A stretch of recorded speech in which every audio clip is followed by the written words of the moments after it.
Assalamualaikum warahmatullahi wabarakatuh. Waalaikumsalam warahmatullahi wabarakatuh. Innal hamdalillah nahmaduhu wa nasta'inuhu wa nastaghfiruhu wa na'udzu billahi min shururi anfusina wa min sayyiati a'malina. Man yahdihillahu fala mudilla lahu wa man yudlilhu fala hadiya lahu. Asyhadu an la ilaha illallah wa asyhadu anna Muhammadan abduhu wa rasuluh la nabiyya ba'da. Amma ba'du. Dewan Hakim yang arif lagi bijaksana, hadirin wal hadirat sebangsa dan setanah air yang saya banggakan.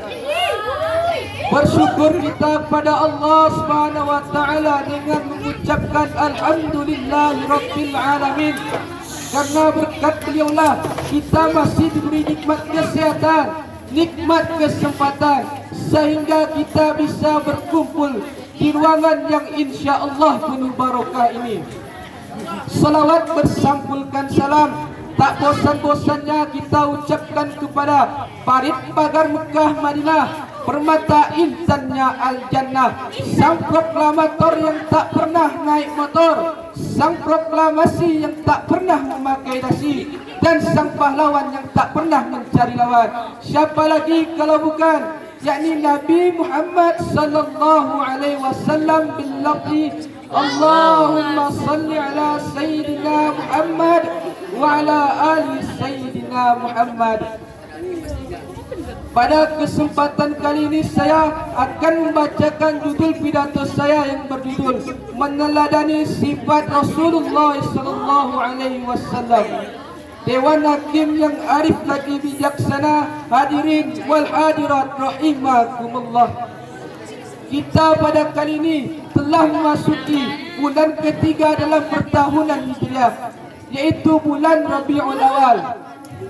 Bulan kelahirannya Nabi Muhammad sallallahu alaihi wasallam, bulannya wafatnya Nabi Muhammad sallallahu alaihi wasallam, dan bulan hijrahnya Nabi Muhammad sallallahu alaihi wasallam.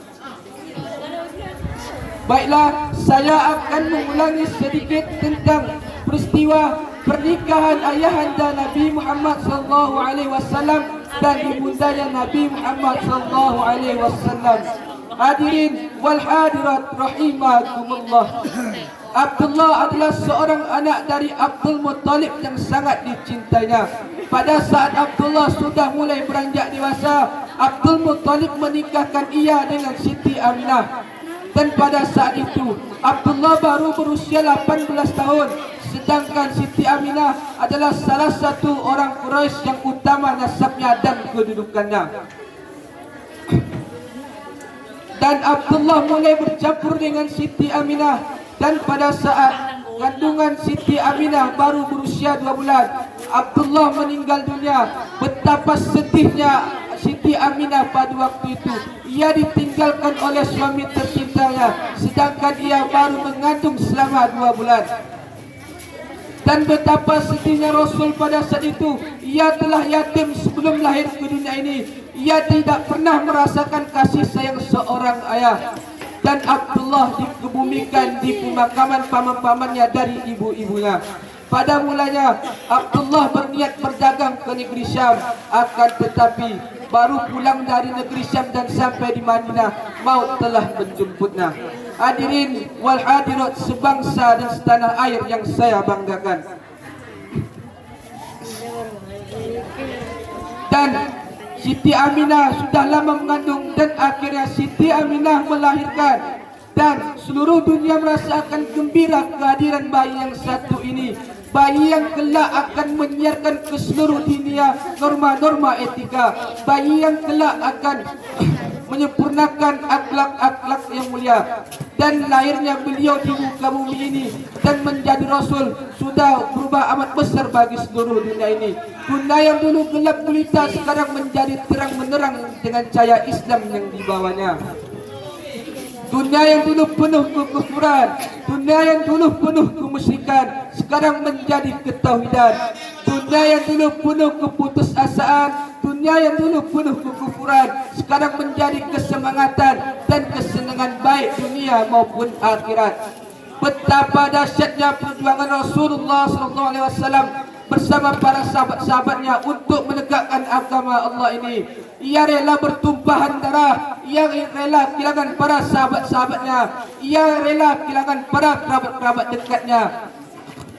Dan di padang mahsyar kelak, Rasulullah tidak mencari para sahabat-sahabatnya, ia tidak mencari para kerabat-kerabat dekatnya, akan tetapi Rasulullah akan mencari para umat-umatnya dari timur ke barat hingga selatan dan ke utara. Ia akan memanggil para umat-umatnya, ummati, ummati, ummati. Betapa sayangnya Rasulullah kepada kita. Tidak sayangnya milia kediktilan dan tidak sayangnya tidak cintanya dia kepada kita. Dewan Hakim yang arif lagi bijaksana, hadirin wal hadirat sebangsa dan seiman yang dimuliakan Allah Subhanahu wa taala.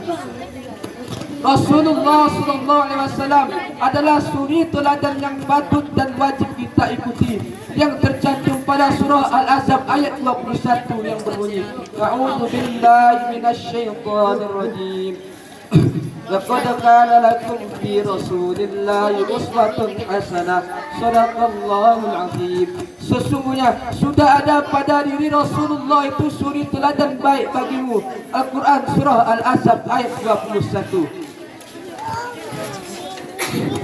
Sesungguhnya di surat ini sudah dijelaskan dan sudah diperincikan bahwa suri teladan yang patut dan wajib kita ikuti sudah ada pada diri Rasulullah SAW maupun dari aspek kehidupan, dari diri sendiri, dalam berkeluarga, dalam bertetangga, maupun dari berpolitik dan sampai bernegara, lebih lagi hubungan hamba kepada Tuhannya. Dan di ayat lain lebih dijelaskan dan lebih ditegaskan pada surah Ali Imran ayat 31 yang berbunyi, A'udzu billahi minasyaitonir rajim. Qul in kuntum tuhibbunallaha fattabi'uni yuhibbukumullahu wa yaghfir lakum dzunubakum wallahu ghafurur rahim. Yang artinya, katakanlah, jika kalian mencintai Allah, maka ikutilah aku. Niscaya Allah akan mencintai dan mengampuni dosa-dosa kalian. Sesungguhnya Allah Maha Pengampun lagi Maha Penyayang. Dan kita bisa buktikan bahwa sayangnya Rasulullah itu tidak main-main kali kepada kita.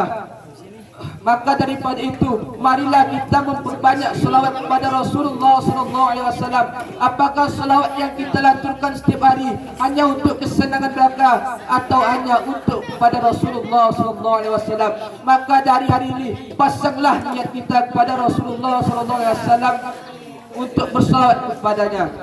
Cukup sekian yang dapat saya sampaikan. Wabillahi taufiq wal hidayah. Wassalamualaikum warahmatullahi wabarakatuh.